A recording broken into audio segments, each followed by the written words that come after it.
What's up, everyone? I'm back, and like I did on my other page, I got something I want to share. Some things I wrote while I was incarcerated, some wisdom, you know. And I'm gonna keep it all the way 100. It was Jesus that saved my life, so you might hear something about that in here, but if you can look past what you don't understand, then maybe something that can affect you that can actually do something that you haven't seen happen in your life before. This one I wrote is called The Meaning of Being Different. The meaning of being different. Isaiah chapter 8 verses 11 through 16 says this: For the Lord spoke to me with his strong hand upon me, and warned me not to walk in the way of this people, saying, Do not call conspiracy all that this people calls conspiracy, and do not fear what they fear, nor be in dread. But the Lord of hosts, him you shall honor as holy. Let him be your fear, and let him be your dread. And he will become a sanctuary and a stone of offense and a rock of stumbling to both houses of Israel, a trap and a snare to the inhabitants of Jerusalem. And many shall stumble on it. They shall fall and be broken. They shall be snared and taken. Bind up the testimony, seal the teaching among my disciples. I'm gonna go inside this, what I just read. I'm gonna go inside this and break this down right now. Inside these words, I found 6 major points, one in each verse that I believe relates to us today. Verse 11, for the Lord spoke to me with his strong hand upon me and warned me not to walk in the way of this people. Verse 11, in this verse, there's a warning from God with a strong hand. The warning is against walking in the way of the people around us. The strong hand represents the importance. How important is something God says when he lays his strong hand upon you? The statement was meant to impress the importance of this message.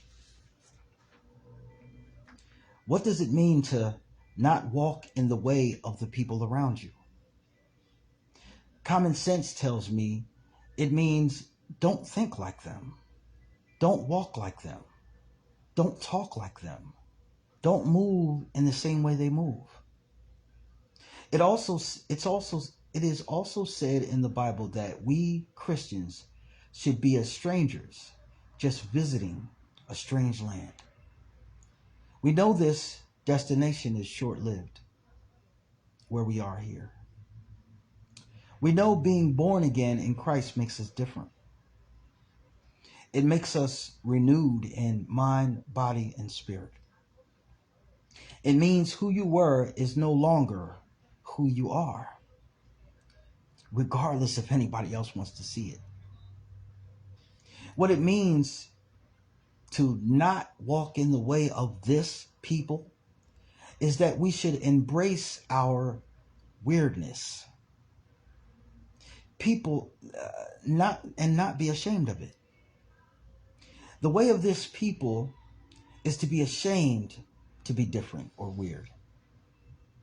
The way of this people is to suspect everyone and never forget an offense. The way of this people is to use others for our own pleasure. The way of this people is to put ourselves above God and other fellow children of God. The way of this people is to never take responsibility, always complaining about what is unjust to us, yet constantly being unjust to others at the same time. It means that God is warning you not to do what you're probably doing. He says, be different from who you used to be.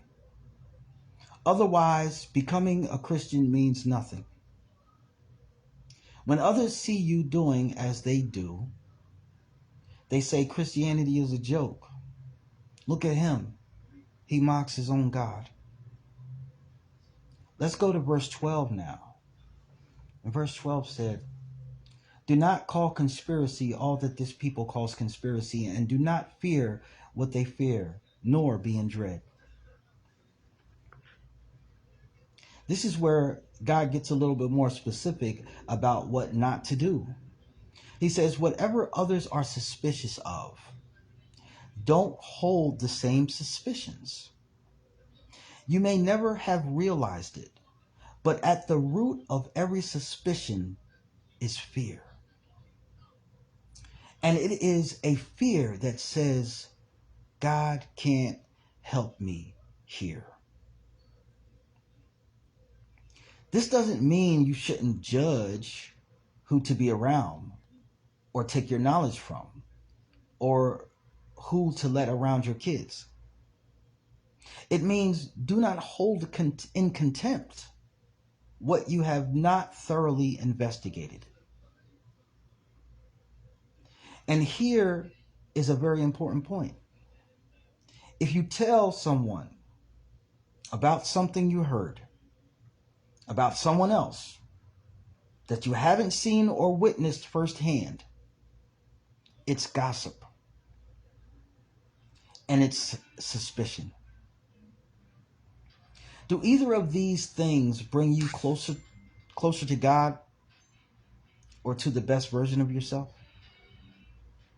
Is there any question where these things lead? Let's move on to verse 13. Verse 13 says, but the Lord of hosts, him you shall honor as holy. Let him be your fear, and let him be your dread. There are many places in the Bible where God says, fear not, or don't fear. Yet here God says, let me be your fear. What does this mean? Does it mean God is contradicting himself? No. He says, fear not about things he can and will protect you from, if you believe it. And he says, fear him, because no one can protect you from him. And his attacks cannot be prepared for. Wait, you don't understand? This is what I'm saying. God says, vengeance is mine. This proves that he takes vengeance on us. We don't just get to do anything we want in this world without consequences. Just as a father would beat his children, God sometimes beats us. But also, like a good father, he beats us with love, meaning in a way that will make us better human beings. If we fear him, we have nothing to fear. If we fear him, we have nothing to fear. To honor him means to pay attention to him, to never forget he is watching. You've heard people say, if you can't say it in front of your mama or your grandparents or your boss, you probably shouldn't be saying it anyway. How much more should this apply if God is watching us? He is always watching outside of you and inside of your mind and your heart. And though nothing he finds there will make him love you any less, If you harm his other children, or even yourself, God will do something about that. Please believe it. It's not a game. God is real. Let's move on. Verse 14. It says, and he will become a sanctuary and a stone of offense and a rock of stumbling to both houses of Israel, a trap and a snare to the inhabitants of Jerusalem. This tells us what will happen to those who harm the ones who believe in God. Because his sanctuary is a place of protection. What does this mean? It means if you are violated, God will act. This is his promise. But his ways are not like yours or mine. So his acts will not be like yours or mine. His wisdom far exceeds our impatience with injustice. You must trust him and don't worry about getting closure or witnessing the payback. For many times, to see God's vengeance can make you become prideful. He never breaks his promises, but he is not obligated to move when you want him to either. God is real, and all who do not honor him risk falling into a trap and a snare. He says he will become a stone or a rock, a hard and stable thing, a foundational thing, an immovable object, an obstruction to the guilty, an obstruction to the guilty. Something solid that cannot be shaken or disregarded. He says he will become a stumbling block, an obstacle for those who try to ignore his sovereignty, his mightiness, his omnipotent importance. For the only reality is he, for he created all of it. All of reality is a thought to God. And there are those around you who are offended by God. They are offended that God chose you. They're offended that God chose you. Even those among you, some secretly dislike that God has chosen you as well as them. It's not even that he chose you over them, but they have a problem with the fact that God chose you as well as them. There's some people. They are offended. And this offense is a constant, immovable stumbling block for anyone who wishes to harm his children. His children are those who freely choose his sanctuary. Choosing his sanctuary takes more than just saying that you believe in Jesus and going to church and reading the Bible. For when you truly believe, you trust.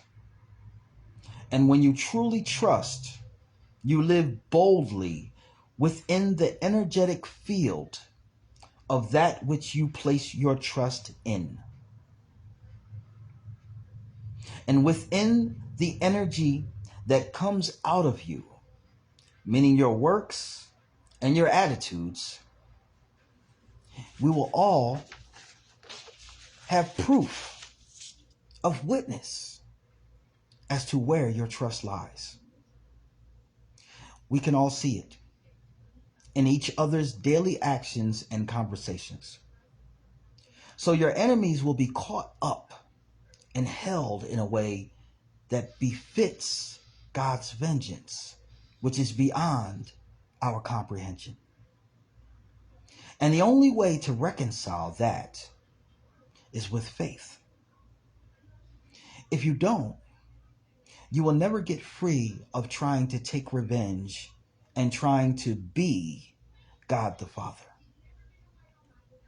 For vengeance is always his. Verse 15.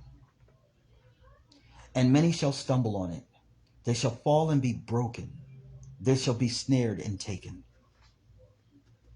This verse says, many shall be caught and held up in being offended by God, and thus be broken, snared, and taken. Now, taken implies someone is coming to get you. That's God. And where is it that they will be taken to? We can't possibly imagine. For his ways of taking are not like our ways of taking.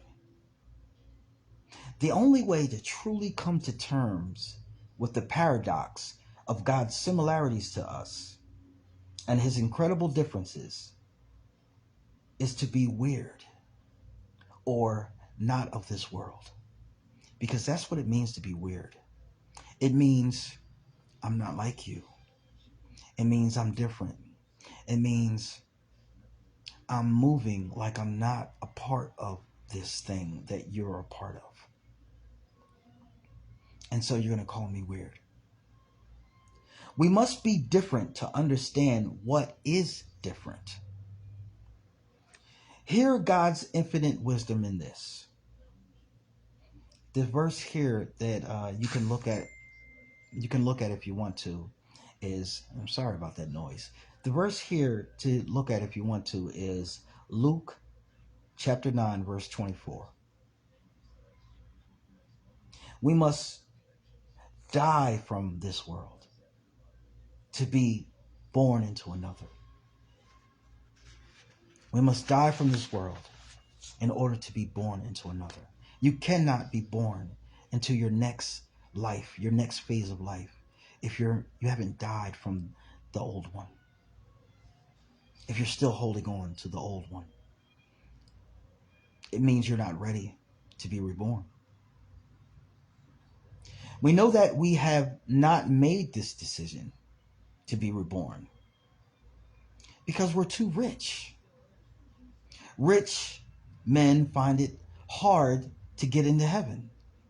Rich women find it hard to get into heaven.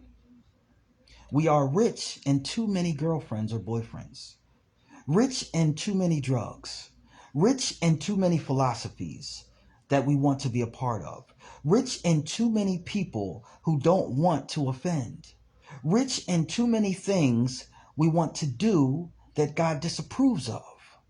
And the list goes on. This is called being broken and offended by God. This is not where God's sanctuary lies. He is not keeping it from us. These riches are keeping us from it. In the last verse, bind up the testimony, seal the teachings among my disciples. The last verse proves to us that this Old Testament story was meant specifically for us to teach and learn from today. For we are the disciples.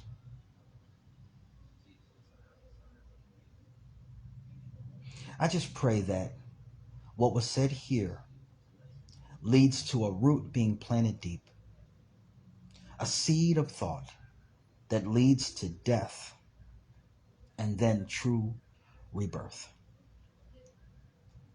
For what is being born again if we are trying to bring our dead selves back to life, which is really a walking dead person?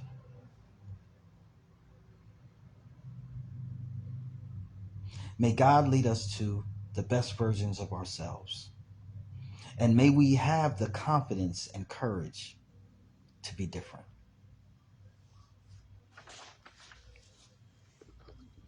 You know, it's always a struggle to deal with peer pressure, because we don't want to recognize that we are under the influence of peer pressure. We like to act like we are above the influence that the rest of the world is under. We're above the influence of peer pressure, but we're on our phone all day, writing text and putting pictures up so that, that people will like. We only put up pictures that people will like, and we're not on the influence of others. We want attention. We like to be liked. And there's nothing wrong with that. There's nothing wrong with that. Who doesn't want to be liked? Who doesn't want to be respected? Who doesn't want to be appreciated? Who doesn't want to be accepted? But here's the bottom line. Not everyone is meant to accept you. And you are not meant to be accepted or liked by everyone. You are who you are. And you must embrace who you are. And those people closest to you and that really care about you and really respect you, they're not going to make you feel like you're inadequate for who you are. That's love. That's someone who God brought to you to be a part of your life. You know what I'm saying? That's someone who can help you be the best version of yourself, not someone who criticizes everything that you do. None of us are perfect. There's a time in every one of our lives where someone can say, stop doing that. Stop acting like that. Are you serious? Everyone has a time like that. And it's so funny how we know we have times like that, but when we turn around and have the gall to say something to someone else as if we don't have times like that. Now, I don't want to get this confused because I have a friend, he'll say things to me because, cares about me like a big brother. So I don't want to get this confused with people that really care about you and are afraid that you might do something to harm yourself. So they might check you. They might say something to you. Stop doing that. And they don't mean any harm. They really just don't want you to put yourself in harm's way. But this is the bottom line. Even though their intentions are good, right?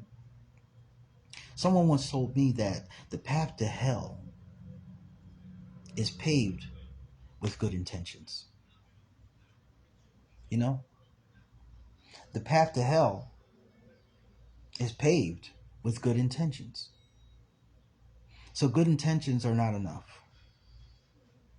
Know the person that you care about. Understand them, respect them. If they have a strength, treat them like they have a strength. You know, everyone has a strength. Learn the strengths of the people around you. Learn your own strengths. And the best way to help someone is not to criticize them for their differences, but to accentuate their positives, even if they're not in a good place. Someone once said to me, you have so much potential. You have so much possibilities in your life to be great. And even though I was in a position where it didn't look like that, and there was no way I could possibly see that, what she said to me caused me to help me to be doing what I'm doing right now. You see how that works? It's a seed. The negative criticism is a seed, and not everybody responds to it the same way. Everybody doesn't respond to tough love. You have to examine the individual and give them what they need according to who they are, not according to who you are. Because you're not them. They're not you. And I'm not saying that there's something wrong. What it is it's a human thing. We have a tendency to want to give people what we were given. We have the tendency to tell people the things that we feel are important. But everything that is important to us is not important to others. Everything that was told to us was not meant for us to tell others. Some people, they have their own path to walk, and their path may be in accentuating their differences. It may be the very thing that attracts the certain people in their lives that they need, the differences in them. A lot of times differences separate us and make people stand out and be more attractive, actually. We need to be open minded with each other. We need to be less judgmental. We need to be more understanding. We need to be more accepting of others' differences. How you love your mother. Your mother could be strange, weird, different, and you don't care. You don't try to correct her or change her because you love her. You accept her. So watch out for people who try to correct you, criticize you, want to change you, want you to change your ways and stuff like that. Because that's a clear indication that there's no real love there. You know, they may be embarrassed by you. And that's not really somebody that you want to have on your support team, someone who is embarrassed by you, you know? But don't confuse it with those people that have good intentions because they just care about you and they're afraid for you. Don't confuse it with that. Even though it might not do what they intended to do, it still is not. It still doesn't mean that they don't love you. You know, there's many different ways to look at it, but it's important to be different if you want to live a life with God at the center. You can't flow with the masses and have God at the center of your life. I guarantee you can't. Dare to be different. Dare to be authentic. Dare to allow people to criticize who you are and walk in it with your head up in strength and in love and dignity. And watch how it changes your life. Father God, I pray that we understand something about ourselves that we haven't understood before. I pray that we understand something about our friends and our associates that we haven't understood before. I pray that we have the compassion to treat them better than they have treated us. I pray that we have the compassion to treat ourselves better than they have treated us. And that we understand that being different doesn't mean being less than or being wrong. Thank you for sitting with me through this. And I pray that miracles happen in your life and that things happen in your life that will allow you to thank God in the way that He deserves to be thanked. You have a good day. I'll be back.